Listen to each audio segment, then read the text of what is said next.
આચાર્ય શ્રી વાલીગણ વિદ્યાર્થી મિત્રોને મારા નમસ્કાર. આપણા માટે આજે ખૂબ જ ગૌરવનો દિવસ છે. આપણે અહીં સ્વતંત્ર દિવસની ઉજવણી કરવા એકત્ર થયા છીએ. તો સૌ પ્રથમ મારા વતી દરેક જણને સ્વતંત્ર દિવસની હાર્દિક શુભેચ્છાઓ. 15 ઓગસ્ટ 1947નો દિવસ ભારતીય ઇતિહાસમાં સુવર્ણ અક્ષરે લખાયેલો દિવસ છે.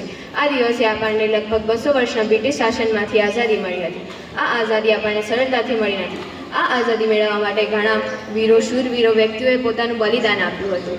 આ સાચી સ્વતંત્રતા ત્યારે કહેવામાં આવે છે જ્યારે દેશનો દરેક નાગરિક શિક્ષિત બને, સ્વસ્થ રહે, પોતાના અધિકારો અને ફરજોને સમજે તથા દેશના વિકાસ માટે યોગદાન આપે.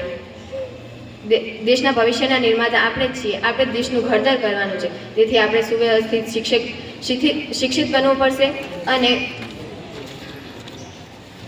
અને દેશના વહીવટી માટે સારું સંચાલન કરવું પડશે. તેના માટે આપણે વૃક્ષો વાવી શકીશું, પાણીનો બચાવ, વીજળીનો બચાવ તથા પર્યાવરણનું રક્ષણ કરી આપણે દેશની ફરજ સંભાળી શકશું. અને આપણે માતા પિતા, ગુરુજનો, વડીલોનું સન્માન કરવું જોઈએ. આપણે હંમેશા રાષ્ટ્રીય ધ્વજ તિરંગાનું સન્માન કરવું જોઈએ. રાષ્ટ્રીય ધ્વજ તિરંગાના 3 રંગ આપણને સાહસ, શાંતિ અને સમૃદ્ધિનો સંદેશ આપે છે અને વચ્ચે રહેલું અશોક ચક્ર આપણને સતત આગળ વધતા રહેવાની પ્રેરણા આપે છે.